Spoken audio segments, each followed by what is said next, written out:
We have risen from the ashes to school the masses. Hello, everyone. Welcome to another edition of the Scholars Wrestling Show, episode 529. I am your man behind the microphone, Scholar Jeff. Joining us this week, as always, the OG Undisputed Scholar himself. He is the one and only Scholar Tarek. Scholar Tarek, how are we feeling tonight, sir? Oh, I'm feeling extra bit of tired. So that just means there's going to be just so much energy that just comes from out of nowhere that is just going to make sure that this episode of the Scholars of Wrestling is going to be just one insane episode.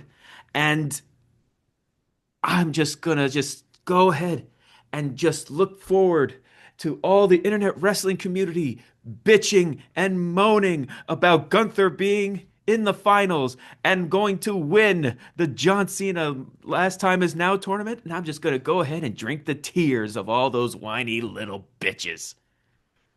Oh, we'll absolutely get to that. But before we Absolutely. do, next on the roster for tonight, we've got the one and only Scholar Charlie. Scholar Charlie, on a scale of 1 to 10, how energized, how hype are you feeling right now? I am feeling 12. That's Years old? that's entirely too much energy. You need to bring the hype levels down just a skosh. We need to not get No. we need to not get kicked off the internet. What I am psyched about is seeing LA Knight get the torch passed to him by John Cena because we all know that's how that's gonna end. Just kidding. Fuck that. Gunther's winning. Before we Before we put a finer point on it, we would be remiss if last, but certainly never, ever the least, we've got joining us as always, the one, the only, the ever charismatic Scholar Pete joining us this week. Scholar Pete, how are you feeling tonight, sir? As I live and breathe. Good evening, gentlemen.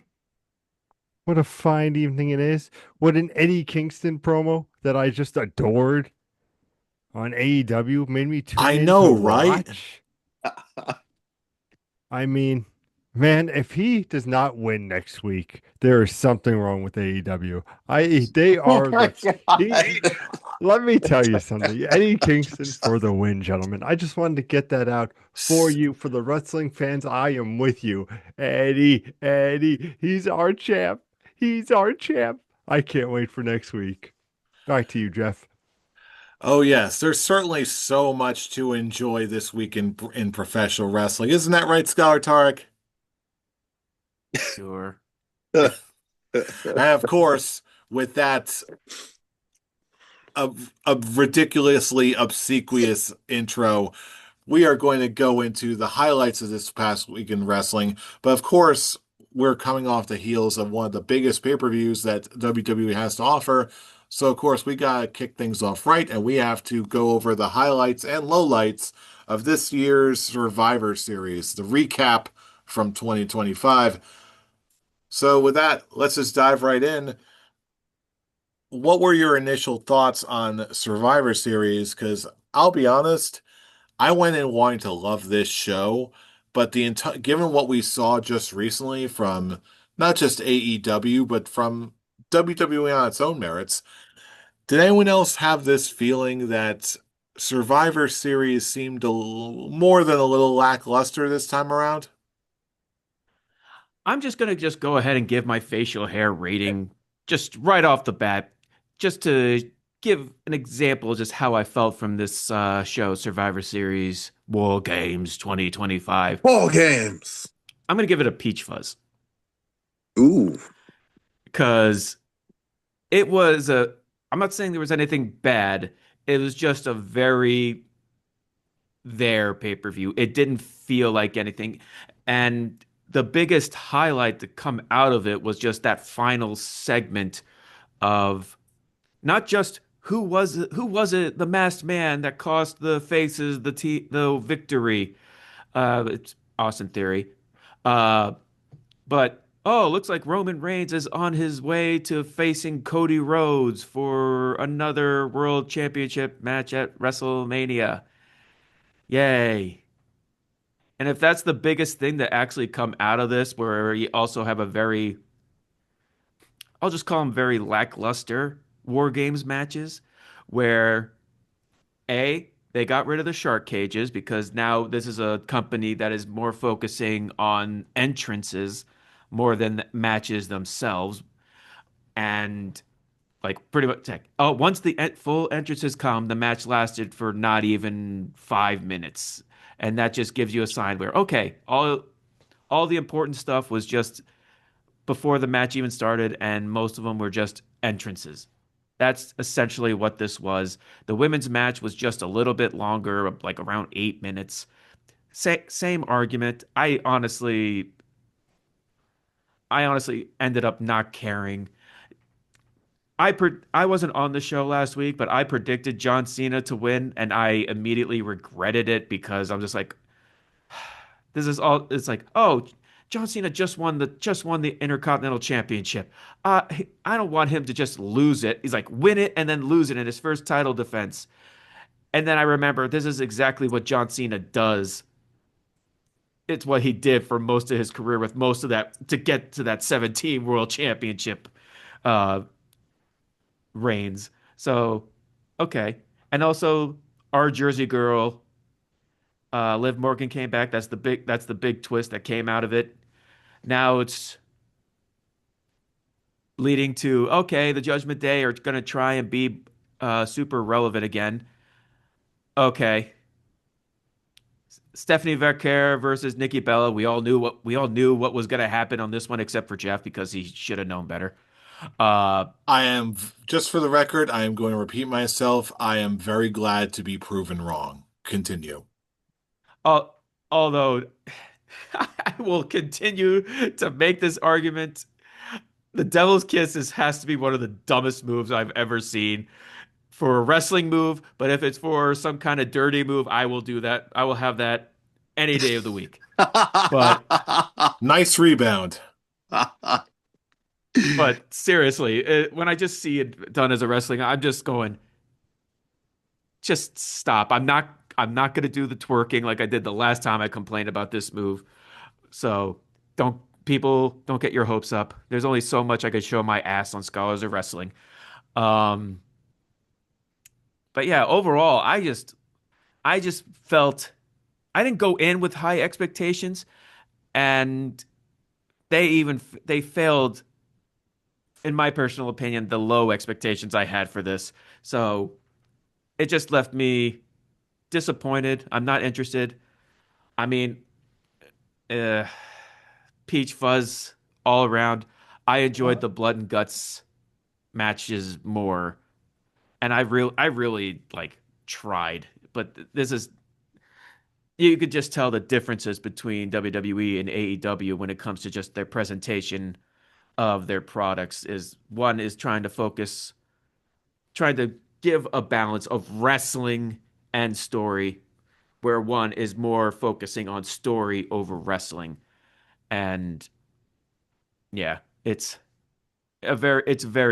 very different products, and they show, and it just left me one leaving me super excited, and one leaving me like, okay, it happened. Let's move on. Yeah, I'm Uh, very glad to hear you say that. I'm sorry, Pete. You no, go no, no. next. Go, Jeffrey, go. I was just gonna say I am very delighted to hear you say that because I had it going in, not a peach fuzz, but a 3 out of 5 classic goatee. It wasn't bad, but it was just way too safe. And the to the point where the War Games matches, just in comparison to what we experienced over the past few weeks with AEW and between Blood and Guts and Full Gear and all that, these matches just felt like baby's first cage match presented by Fisher Price. So, and Yeah. so yeah, 3 out of 5, classic goatee. Not bad, but way too low for what Survivor Series really should be. That being said, Pete, tagging you in, the floor is yours. Thank you, sir. I give this a 2 out of 5. If you would kindly, Scholar Tark, for the audience at home, can you explain the rating system so people understand what we're saying when we say the facial hairs? Well, for all our newcomers out there, we have the 5-star rating going on the, but we code as more of a facial hair than actual stars. So we have clean shaven, which is 1 star, peach fuzz, which is 2 star, classic goatee is 3 star, a full beard is 4 star, and for our boy Brian Danielson, or when we did this created this system at the time when he was Daniel Bryan in WWE, he was 5 star is goat face. Thank you, Scholar Tark. I give this a peach as well. I think again, I don't want to. I'm not going to recount what everybody said, but this is what I'm going to say on the matter. This did not feel like a Survivor Series pay-per-view. I didn't get that Survivor Series feel. I didn't get any of that. I thought it was what we expected, but nothing that would make me go, man, do you remember back at that Survivor Series in 2025? Ain't nobody gonna be saying that in 10 plus years.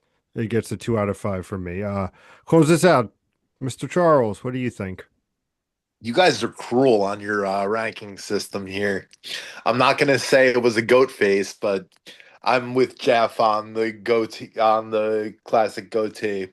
Io Sky did her thing, which is just expected at this point. Liv Morgan's back, and Austin Theory's back.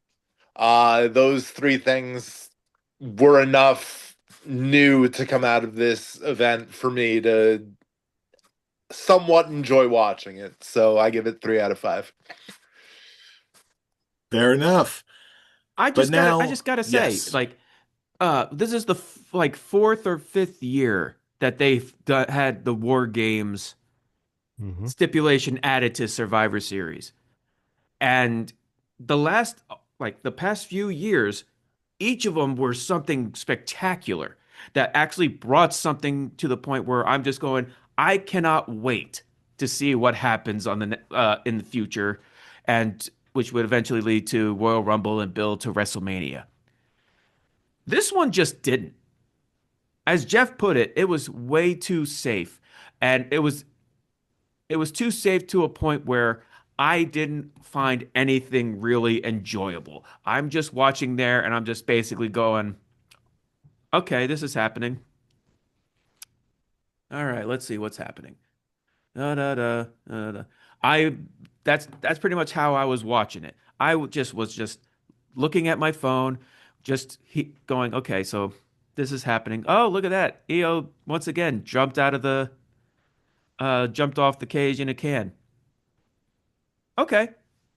This time it actually has her name on it. Cool. Rhea Ripley comes out with a Art the Clown That was mask. awesome. That actually was really And cool. that's the only thing I really remember about the match. It was like, literally, my only reaction was, oh, hey, Art the Clown mask. That's sick. I believe Okay, she's what's actually that? cast in the new one too. Ooh, that would be interesting. So There is rumor that she is. Yeah. so yeah, that's good. That's the some good shit. When it comes to it, but that's just like, oh, that's something. That's just pretty much another moment. I'm like, oh, that's cool. But when it comes to like just the presentation of the product, War Games is over, and now the women are focusing on the tag team championships, which I will give them credit. With all the big names going for the tag team titles, I'm invested in that. But this is just more. It's just a typical gimmick pay-per-view, and I just don't feel. I just left the show not feeling excited that past few years have left me feeling. Like I keep looking back on like that Bloodline War Games where Sami Zayn chose his side and betrayed Kevin Owens, and that just left me enthralled on what's going on. And that's when the WWE product was just like super hot, where you have to wear oven mittens to deal with it. But this one was just basically Like it was in the oven, but it felt like it was in the oven for barely 5 minutes because it was still ice cold to me. Yeah, so much about this just felt like an afterthought. And that's not the way a Survivor Series should ever be.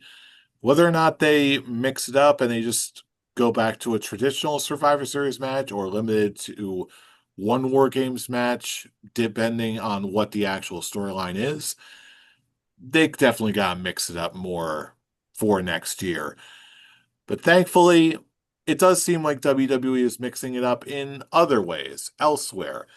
What am I talking about? I am, of course, talking about the final round matches finally set for the Last Time Is Now tournament.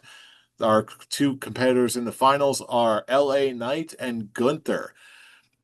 Like I talked about on our group chat, I wasn't entirely convinced that LA Knight was going to beat Jey Uso, but I'm kind of surprised in a good way that the last match we're getting is LA Knight versus Gunther, which of course prompts the big question, which some of us has already addressed. What's the final match going to be for John Cena? Is it going to be against Gunther in what a lot of us were predicting right at the start? Or are we potentially going to get a face versus face in LA Knight? Yeah, Uh, LA Knight, yeah. Is that a yeah for we're going to get it, or are we yeah. just like an LA Knight? Nope, I think LA Knight's gonna win. After I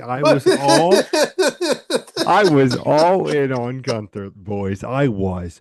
But let me paint you a picture here, and I'm being Oh boy. serious. Oh I'm being boy. serious. Let's be realistic here. Who has been basically always getting pops?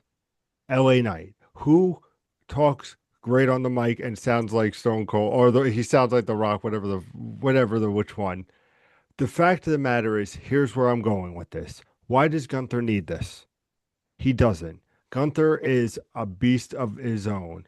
I think this is Triple H. I think this is WWE saying, we know the fans love you. We know everything's great. So what we're going to give you is John Cena's final match with you. Will that be a good match?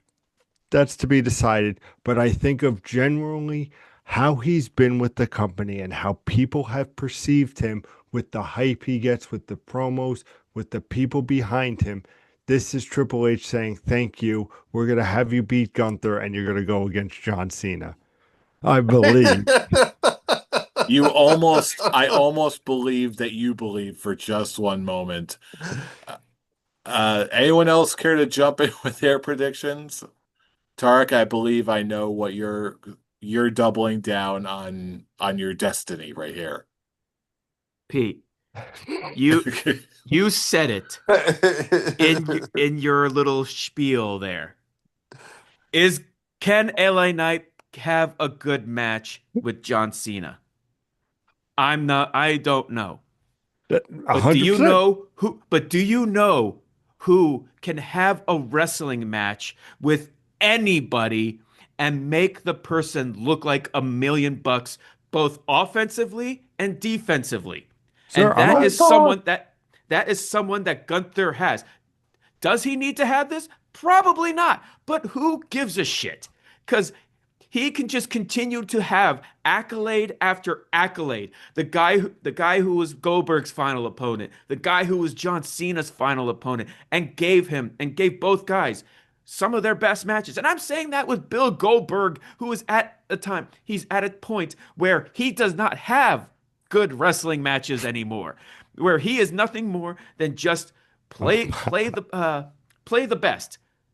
And Gunther brought out that and more when he fought him in the last Saturday night's main event. He actually put Goldberg on a match. I'm just going, hey, that was actually a pretty entertaining match. And that's just something that the WWE audiences fail to understand when they say that Gunther is boring. He is a boring wrestler. That is the most idiotic take that I can ever imagine. This audience looking at someone who can tell stories in the ring and make it exciting. Look what he did against Solo Sikoa this past week on Raw. You have a match where you have the dynamic of a heel versus heel, which I will call Wade Barrett on talking about, oh, both guys are known to cheat. That is fucking bullshit. Look back on Gunther's wrestling record, and you can probably have like count on your hand, one hand, all the times that Gunther has actually cheated in in his matches. I will say I don't like the fact that he actually ended the match like low blowing Solo, but I looked at that more as Solo has been spending the entire match having whichever Tonga it is that was out there with him. I'm just gonna call him Tala Tonga because he's the big one. Even Yeah, though that's it is Talatanga. oh shit, there you go. That's This really is a Fisher Price company. Like, oh, he's you see this Tonga? He's the tall one. So let's name him Tala Tonga. Very good, very Fisher Price WWE. Very Fisher Price. You were such a good baby company. But But but that's why LA Knight's but winning. but then you put on this match. He puts on this match, and when you have the match, and the audience was so confused on who were they supposed to cheer. But as the match progressed, the audience is just going, "Holy shit! This match is actually really entertaining." And you can't really say that with someone like Solo Sikoa on the main roster. People have gone, I was like, oh, have you not watched his NXT days? I'm not talking about his NXT days. I'm talking about his time on the main roster. If you actually look at Solo Sikoa's run on the main roster, I think his best matches were only really against that one match with John Cena and his tribal combat with Roman Reigns. That's really it. And then you have this match with Gunther and have people reminded, oh, yeah, this guy actually can wrestle and he actually could put on a better match than he did with Gunther than he did Jey Uso did. At least in WrestleMania. His second match where Gunther regained the title was actually a better match overall. But if you're wanting someone to actually go and put on an actual entertaining match for John Cena's final match, then Gunther is the right person. And this is someone who loves LA Knight. But I don't think you have the face versus face dynamic with this one because now it's no longer an act like it's no longer pushed. Oh, John Cena's final match. This is just another let's play the hits. With Gunther, you can get a lot more. And I'm just gonna say right now, the WWE audience doesn't deserve Gunther.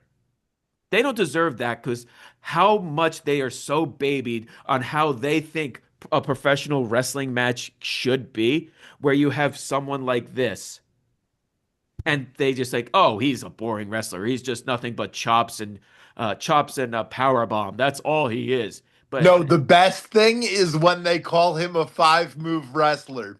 And then look who he's going up against. The greatest of all time, who was a five-move wrestler for a majority of his career. So they're just nothing but just.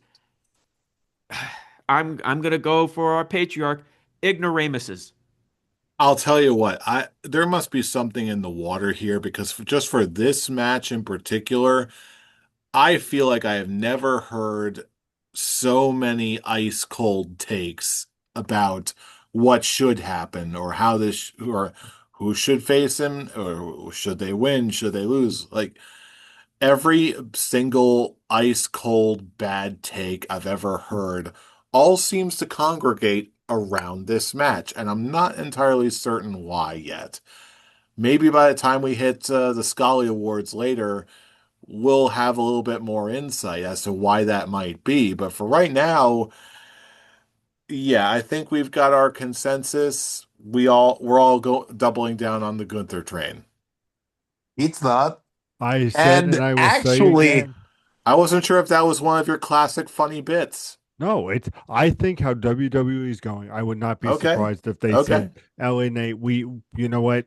Like, again, I'm not arguing, Scholar Tark, I swear to you, buddy, I am not arguing with any points you make, everything you stand, everything you said, but you also said it is a Fisher Price company. And being that they are a Fisher Price company, they might just go with the LA Knight, yeah, and the John If Cena just Like because. I've seen the reports of people of like higher up saying they are not happy with Gunther. You have this whole thing with John Cena's dad basically being Rikishi and just bitching and moaning, "Oh, my son deserves someone better than Gunther." Well, boo-hoo.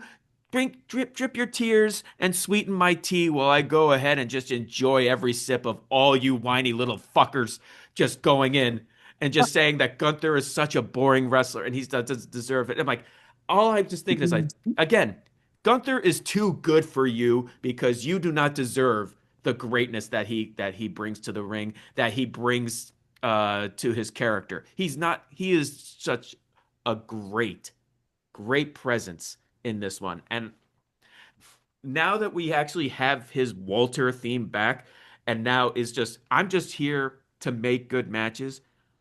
I am just super excited with this. I can't wait for tomorrow. And just again, you just have all these whiny little babies just once Gunther went, it should they have been Edge. It should have been Edge who did this. Maybe Hey, Gunther will hey, take hey, hey, now, maybe now, now, Gunther, now, you see now. Gunther, you see Gunther taken out, and all of a sudden you think you know me. God, I just look at this and just go, my God, you people are just so goddamn stupid. You know that's not gonna happen. Get off this Edge horse. Because it's not gonna be Edge. It won't ever be Edge again. If you think that AEW will actually be okay with it, or WWE will be like, okay, we can we have him? Sure, if you say he's from AEW's Edge. No, that's not gonna do stuff because this whole thing is just ridiculous. It makes you people just look absolutely stupid and sad.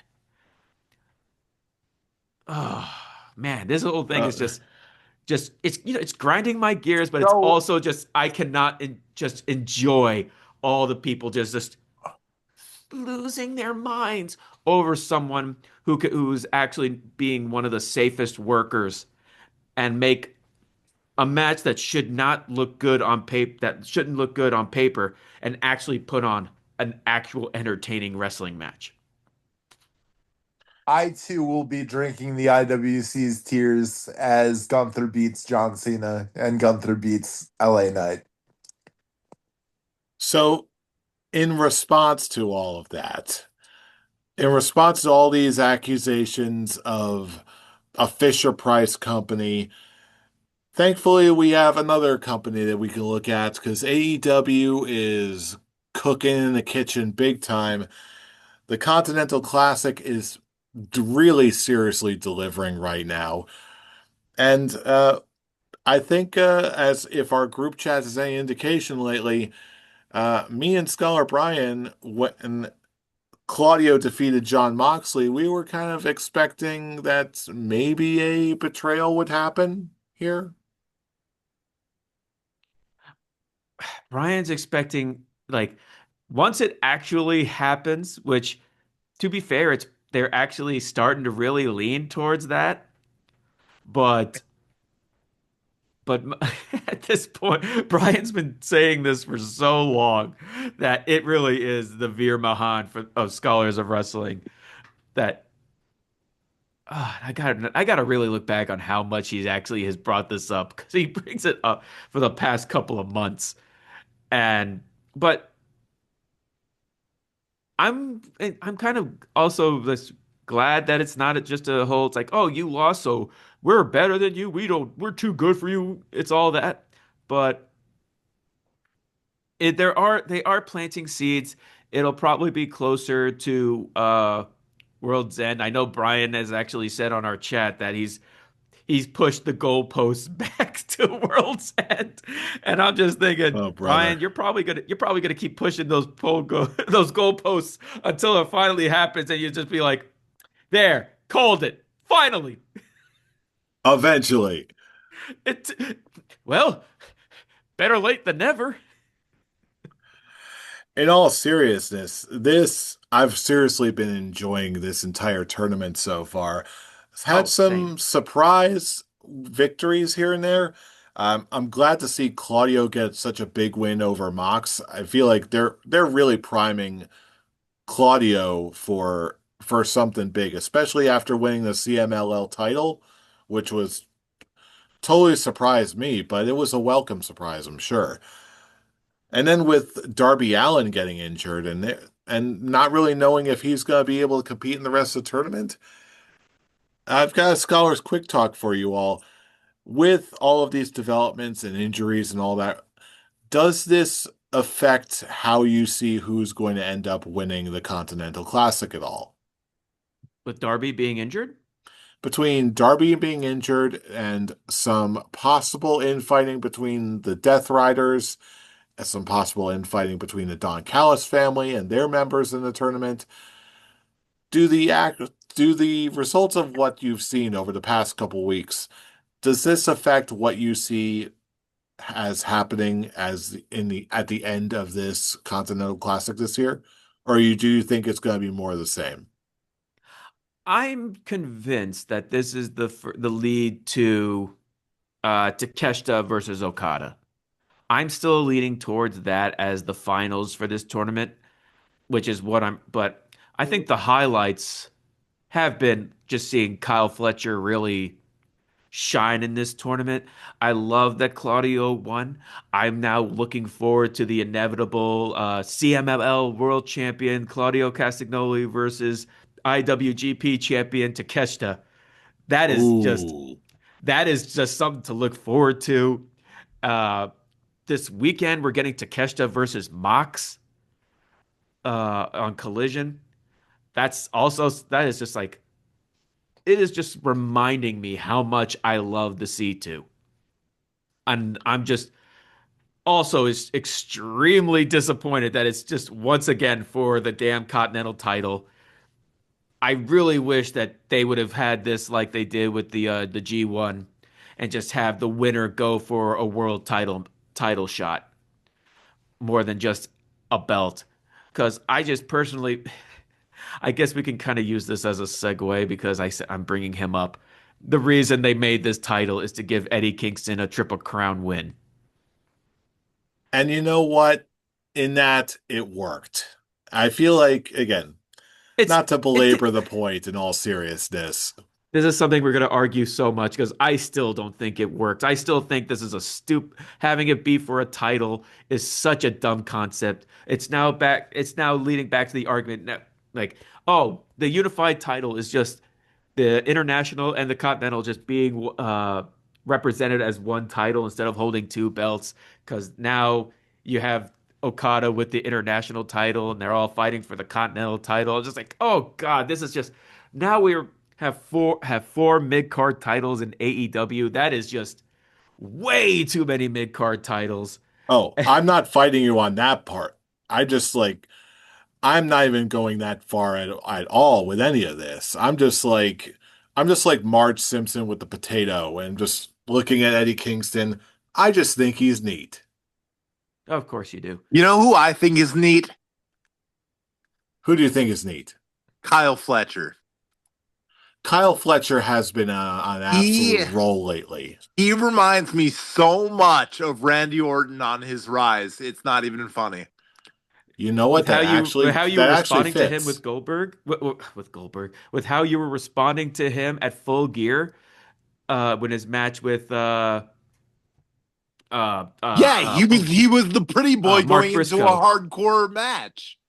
And you can sense that he didn't want to have anything to do with those tacks. He didn't want it was so much reminiscent of Cactus Jack and Randy Orton. It's not even funny. Honestly, I was like, there's something here when we were watching live. I'm like, there is something here with this match. This is like a coming out party for Kyle Fletcher. Yeah. But now that you mention that, I'm like, that actually fits. That was like, yeah, that is 100% true. And now even right now, I'm looking at that was like the turning point for Randy Orton, and in my mind, that's a turning point for Kyle Fletcher as well. And then you Spot have on. and then you have him have the storyline aspect when it comes to with the Continental Classic. Now he's 2-0 against Okada in this tournament because he beat Okada last year as well. which was even blowing my mind even more. Like, yeah, I think that was some time where I realized, okay, the Continental Classic, especially this year, is absolutely capitalizing on what it's trying to become. It wanted to be comparable to the G1, and I'd say at this point in time, it's absolutely succeeded. And I must say, having two tournaments happen at the same time is actually a pretty fun idea. And they're two very different tournaments with the Continental Classic and the tournament that's going on for the Women's Tag Team Championship. They're both are taking these tournaments extremely seriously. And we had this match with Tony Storm and Mina versus Marina and Megan Bain. That's right. I'm good with names. No, I'm really not. Uh, and that match was when it comes to the it being called a Christmas death match, it was very tamed when it comes to death matches. When it comes to AEW, they kind of got they got to tone it down with their death matches at some point. Well, tell that to John Moxley. I mean, fuck, man, they have this Continental Classic match, and he's already putting on that crimson mask. I said at some point, not during a John Moxley match. John Did, Moxley's going to do what he's going to do. does my memory serve me correctly, or are the Babes of Wrath in line for a title shot next week? They They're in are. the finals. They're in the finals. It's Babes That's of Wrath awesome. versus Mina and Tony. That's awesome. Oh yeah, we got And plenty of good stuff coming. At Winter is coming. um, what was I gonna say? There was something else that happened on Dynamite that I wanted to bring up. Eddie Kingston. It Um, was clearly that amazing Eddie Kingston Can we promo between talk him and about Joe. that amazing Oh Eddie? my God. Yeah, that was Just, I fantastic. mean, him bringing up him being like, I need you to be the Samoa Joe from your ROH championship. Like, fucking, like, bring the heat, Eddie. I'm all about it. Let's fucking go, Eddie Kingston, man. Let's Mm. go. I am I'm This Kingstified. I am always Kingstified. But in all seriousness, this is why there's something for everybody in a match like this. This match has everything. It's got Eddie Kingston, and if you don't like Eddie Kingston, you got Samoa Joe, who's going to whoop his ass. Everybody wins. okay, I will give it this. At least storyline wise, it makes sense of why he wants to face Samoa Joe. It makes sense that we're getting this match. It's just basically like the filler feud saving for Adam Page and Swerve Strickland down the line. I will give it that because okay, he didn't know about Hook. It makes sense. Hook is probably going to interfere in some form of capacity next week. At this point, I'm just like, you know what? Just let them have it. Let's let let's go ahead. Let's get this part of this storyline out of the way. Cool. Um, I still just don't see it. You're talking about his promo and Pat and it just doesn't feel. I just don't feel it just it just doesn't work for me. I just And that's like, oh, perfectly fine. and I try. I've tried for a long time. I thought you were getting up to leave there. No. Listen, Eddie Kingston is the Gunther of WWE's Oh Gunther. No. boy. Okay, sir, I Oh know you're All right. just boy. doing this to mess with me, but do not say that at all. That is 100% trying to fuck with me. I And just you shut your mouth with that. Cuz I am the it biggest will Eddie King. I will be legit I will be legit pissed if you keep going with that. I I will am the not. biggest Eddie Kingston fan in this room right now, and even I will say, like, no, Eddie is Eddie, Gunther is Gunther. Neither the twain shall meet. Like this is Eddie's got his own thing going on. I love him for it, but he ain't Gunther. Let's be real. Uh-uh. Hell, he's not even Ilya Dragunov, and Ilya Dragunov is just absolutely amazing. And that's just a friggin' third ass thing. Do you Ilya guys Dragunov is think just like a freak of nature. this is just a quick question? Do you guys think when the draft comes along, they get drafted to the same brand and we see a Gunther Ilya Dragunov match again? I hope so. That would be nice. I would just lose my mind. I actually just rewatched their NXT UK Oh my title god. match recently, Oh my and god. oh my God, I it was such a brutal match, and I loved every second of it. That's the type of shit I miss. Um, but there was something else that happened on Dynamite that I just there was the uh Okada versus Pac. That was awesome. That was a great match. Um, oh, this is gonna bother me now. I feel like Ah. a lot of people's attention was focused solely on Moxley versus Claudio and whether or not something was going to happen between the two of them. That I feel like that is where most of everyone's attention was this week. Of course, we And did. I'm sorry. There was one thing. Yeah, It's now this wasn't what I was trying to think of, but it is something that did pop in my head when Alvarez and Meltzer were talking about the Continental Classic there on Wrestling Observer about them actually pointing out the time limit for the Claudio Moxley match, but they didn't do it with the other matches and talk about that inconsistency. Did you guys even think about that when it came to the time limits? I absolutely did not. At least I didn't think it was going to go that way for Claudio Moxley. I do like it when those timeouts do occur in tournament matches like this. I just didn't think at all that was going to apply to Claudio and Mox. Because the other matches they went both the other matches went over 10 minutes and they were just like, okay, 10 minutes is up. We got another 10 minutes to go and all that. No, they didn't point that out. So I'm just like, huh. I actually didn't even think about it, but that's an interesting observation. It didn't take me out of it. I guess it's just because it's the main event match. It got the bigger deal, especially with how they're pushing that one.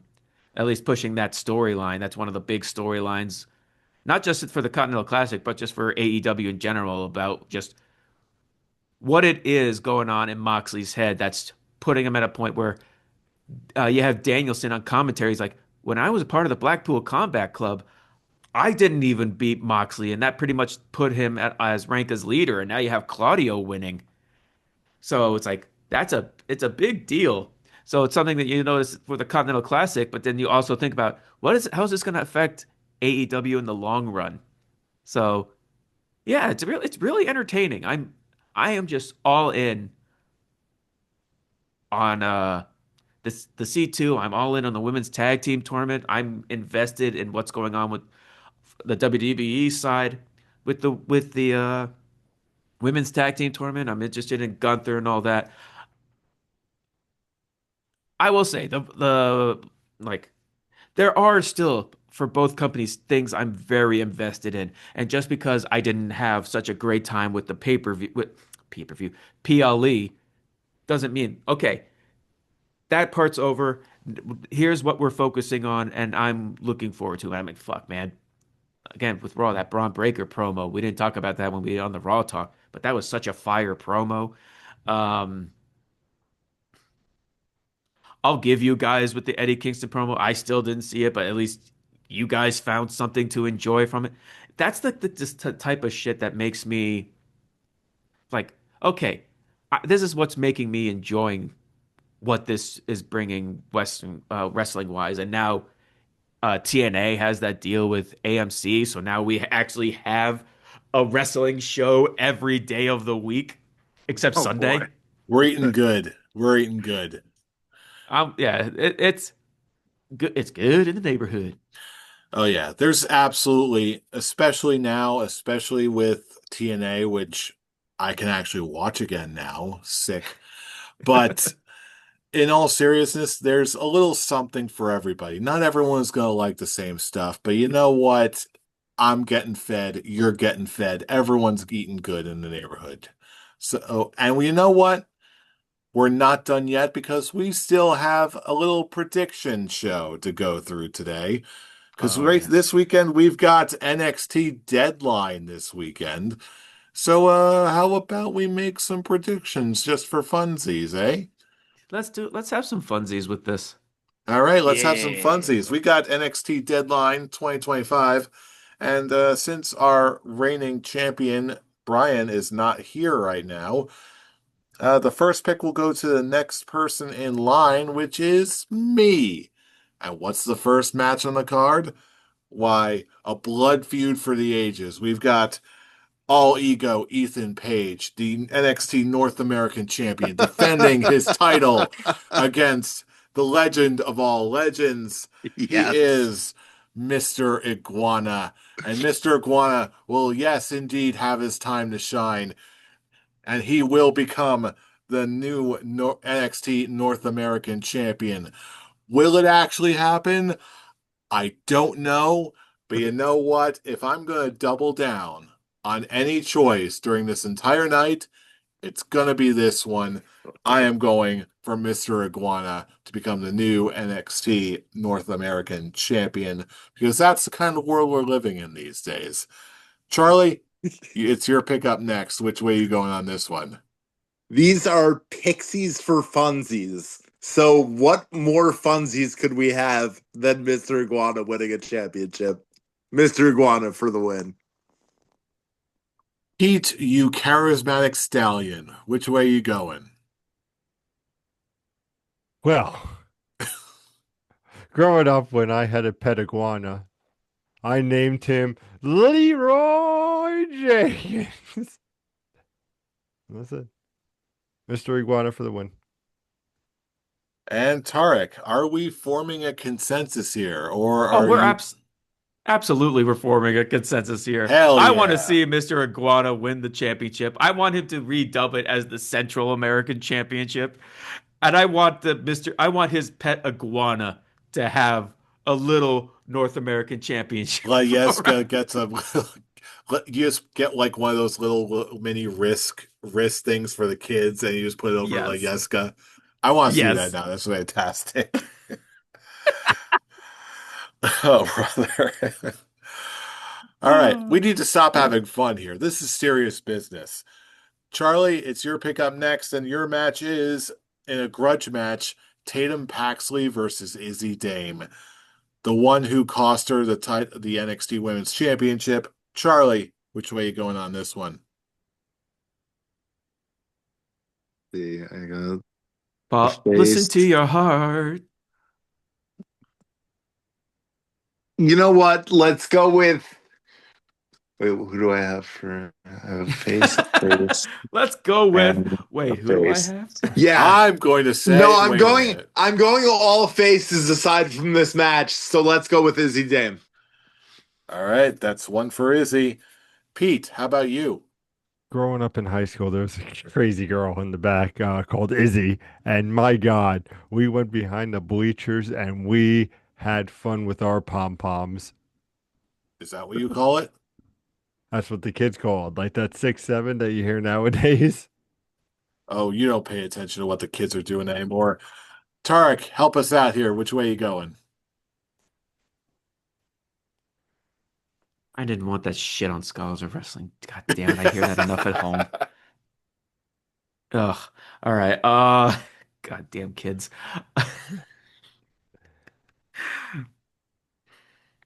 Um, so this is a so again, I need to follow NXT more. Yeah, you So do.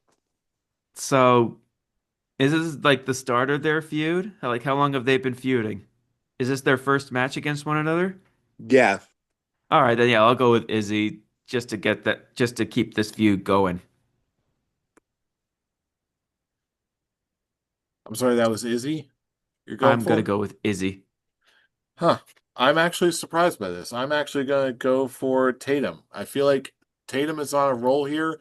Her title reign was a little too short for my liking, but she's also very much over. So I feel like this feud could continue, just maybe not in the form that we're thinking it is. So Hey I'm going to yo. break the mold. I'm going to go with Tatum Paxley. Taya. Sorry, And not next really. up, we've got the first of two Iron Survivor matches. This one going to the ladies for a number one contendership match for the women's championship at the next show next month. We've got Sol Ruka, Lola Vice. What was that? I'm sorry. Every time I hear Sol Ruka, I just Was think that a of that Frau scene. Blucher joke? Yes, Okay, that. that's all I think of when I hear Sol Ruka. Oh yeah, I totally did not. I would not have put two and two together there. Oh yeah, I just love how much it caught you off guard. I've done it on the show before as well. I guess it because it didn't sound like a horse. It sounded more like you slipped on a pat of butter or something. I don't know. It's like you were setting up for a pratfall or something. All right. Anyway, we've got to repeat. We've got Soul. We've got Lola Vice. We've got Kalani Jordan. We've got Jordan Grace and Kendall Gray. Scholar Pete, it's your pick up next. What are we doing here? I mean, I just love playing Street Fighter with Kendall Gray all day long. Me, she would be Chung Li, and I would be Ken, and we would just have a best 2 out of 3, and by God, the times we would have. Tarek, make some sense of this madness, please. I don't have any sense in I'm this madness. so okay. Okay. This I is for have actually funsies, guys. It is for funsies. That's why I remember telling Charlie on this situation yesterday because we were talking about this. And I asked him, like, who do you think will win on this? And he's like, he's up in the air between Jordan Grace and oh, who else did he say? All that matters is he said Jordan Grace. And my response to it was, I have predicted Jordan Grace for so many matches over this past year, and she's just continues to let me down with these predictions. I'm going to try and keep that momentum going. I am going to pick Jordan Grace for the win. Maybe one day I will predict her, and she will actually win a goddamn match when I predict her. Hey, we'll see how it goes, but me personally, I'm doubling down. I feel like Sol Ruka has been on such a rise, and I think it's going to keep on Yeah. going. I'm going to go with Sol Ruka. Charlie, are we in agreement here about that? Yes, Sol Ruka's winning this one. All right, brilliant. I love it.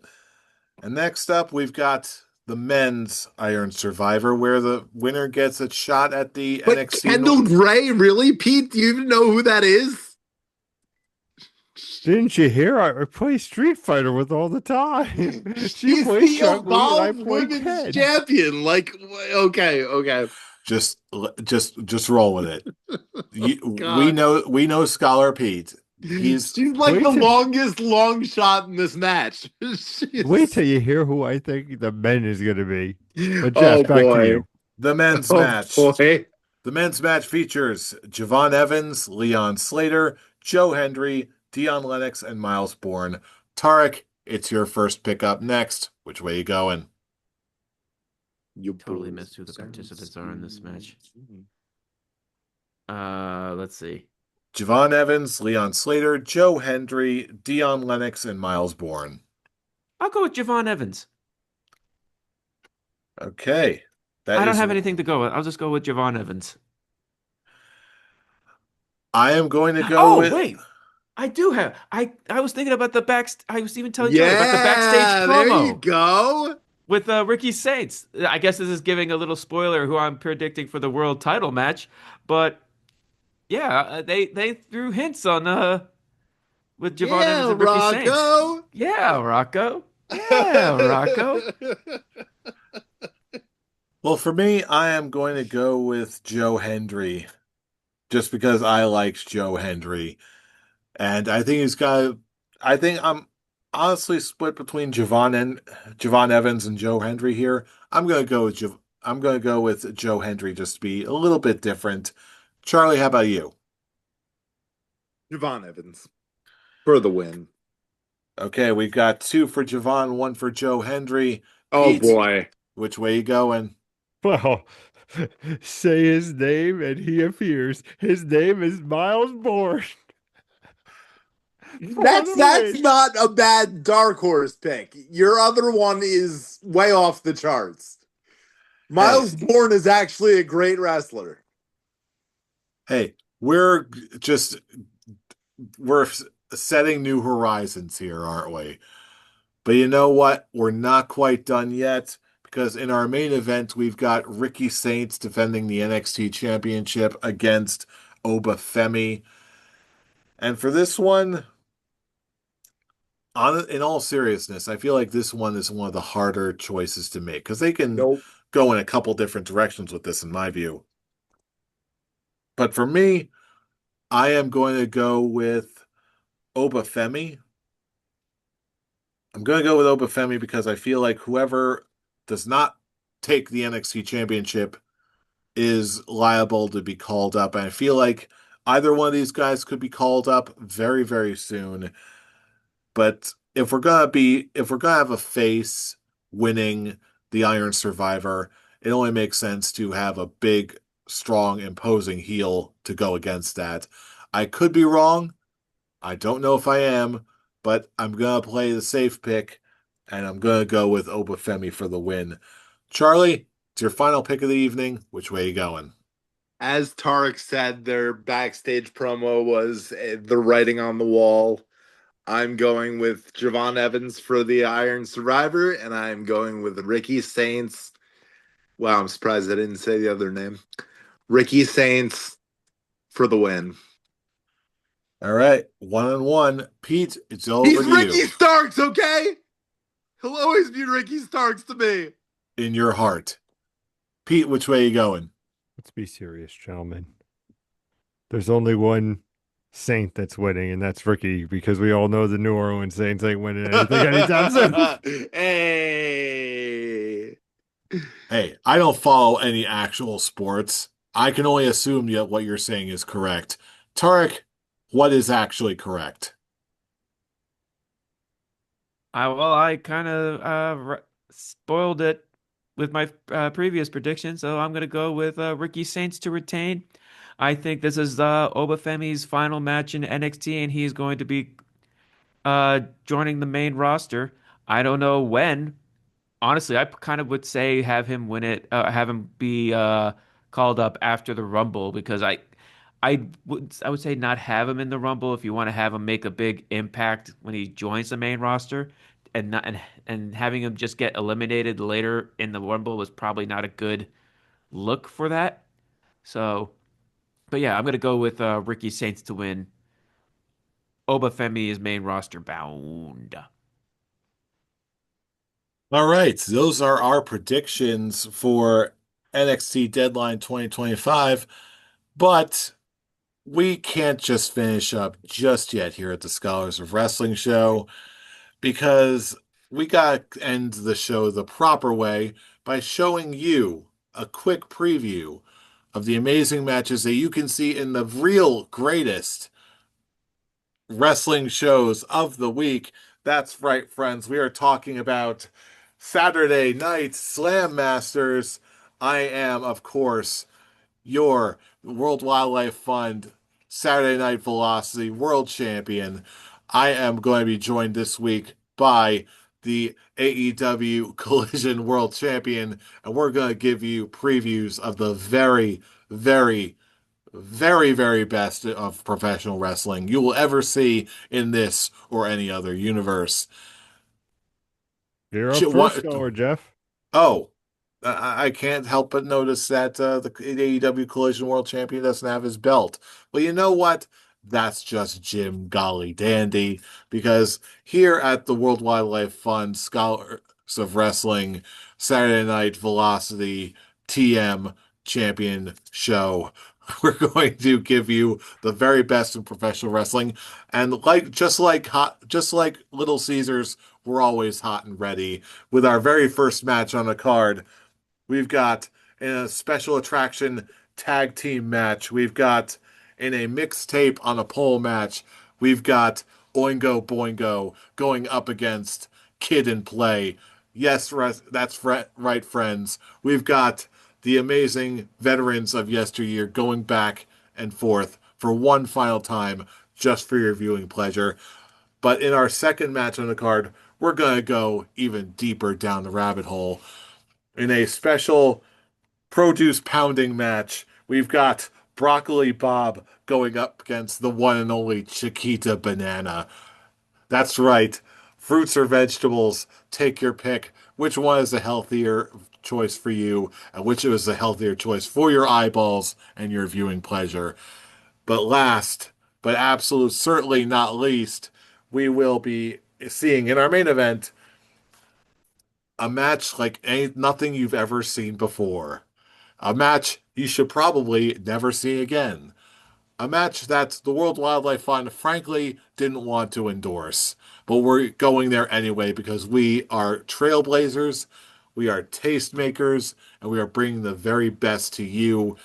In a special attraction match, we've got Roddy Piper riding an emu versus El Dandy on a burro in a special interspecies jousting match that you will never see anywhere ever again, except for maybe next week's episode of World Wildlife Fund's Colors of Wrestling endorsed Saturday Night Velocity TM, because that's what we do. We break the rules just the way you like them.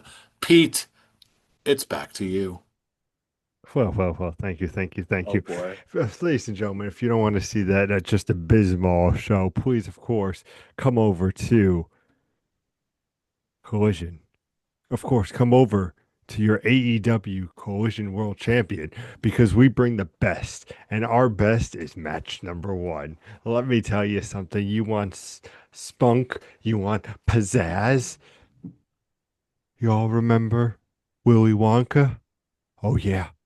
Willy Wonka's in the ring, and he's going one on one with Count Dracula. That's right, ladies and gentlemen. Count Dracula goes one on one with him. My God. My God. Our next match, of course, is Aang from the last Avatar going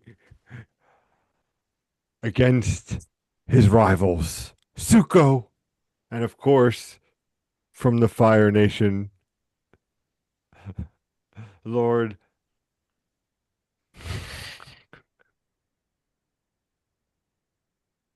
Lord Fire Dude. Oh, you just pissed off Tarek. I You just lost him pissed all off episode. Tarek Lord tenfold. Fire Dude. You just pissed off Tarek tenfold. I did it all episode. I had to end it on that because our main event of the evening, we have Scholar Tark beating the shit out of Scholar Pete. And it's a tables match. You're gonna see Scholar Tark put Scholar Pete through a tables match. Everything you've wanted to see and more. You can see it on Saturday Night Collision. Because I am your AEW Collision champion, and I believe in the Lord Fire too. Oh Oh my man. dear Lord. Oh man. Right in the childhood. You have no idea what what you have just brought about onto this plane of existence. Scholar Charlie, cast us a vote, please. Oh boy. I kind of want to see Pete get slammed through a table. But there is Roddy Piper on the Nemu. Decisions, I Oh know. man, priorities. Uh let's go with Collision. Okay, that's one vote for Collision and Lord Fire Dude. Oh my god, I can't wait to hear Tarek's rebuttal. Scholar Tarek, stop the Uh, pain. uh, uh, uh, uh. Bill, are you Ozion over there? Uh, Lord Oh, Lord Fire Dude, Tarek. it'll From quench him. Avatar. Nothing's oh, quenchier than Lord Fire Dude. He's the quenchiest. Oh my God. Oh dear. Oh dear Oh Lord Fire no. Dude. Let me tell you, from the people that brought you Eddie Kingston is the Gunther of AEW Yeah, comes Lord Pete, Fire, dude. Pete, I'm choosing Collision just to have me put you through a table. So many tables, so many tables. From your Eddie Kingston nonsense to comparing him to the greatness of Gunther to just completely destroying. Oh, Avatar: The Last Airbender. Oh, you. I'm going to light a table on fire and I'm going to choke slam you through it while yelling, Fire Dude. Lord Fire Dude. Lord Fire Dude. I, that's it. I'm done. I I'm believe He going that's home. true shat over circulation. everything you love, Tarek. He shat over everything you love. I'm done. I'm uh, going home. Oh man. Fuck uh, it. I'm done with this episode. I got nothing more else to say. Ugh. and on that cheery, delightful note, before the rest of the Scholars of Wrestling show implodes completely, those are our predictions for this week in professional wrestling. Now it's time to pitch it over to you, our fellow fans. Whatever you are doing, whatever you think is going to happen next, drop us a line all across the internet. And for all of our relevant social media links and much more, you can find us all across the internet. Join the conversation yourself. And if, excuse me, I'm at Lord Fire, dude, on X. where can they find any of you? All not just on Twitter, but anywhere. I After am this, now at the point. I am now at the point where I don't want anyone to find me. I just want to just go and look at all of the people of this wrestling community and just say, well, minus the scholars of wrestling, of course. Everyone else in the wrestling community, I'll just give the biggest middle finger and just say, fuck all of you. I'm I have had enough of this. I am broken. I am just done. Oh, we'll rebound, but first, Scott or Charlie, where can people reach you?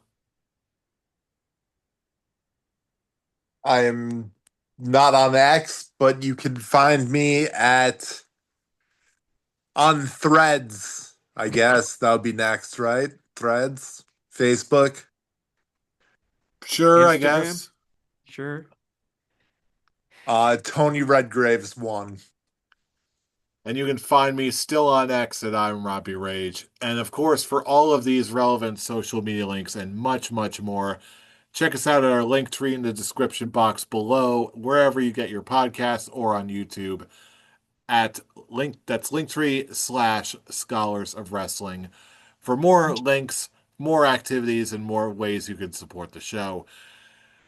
But in the meantime, we're going to be battling down the hatches. We're going to be enjoying some more wrestling because as stupid and as cold and as out of pocket as the wrestling world can be sometimes, it is always darkest before the dawn. And we're going to be there to break down it all, come whatever may, because you know who we are. We are the scholars of wrestling, and you have just been schooled.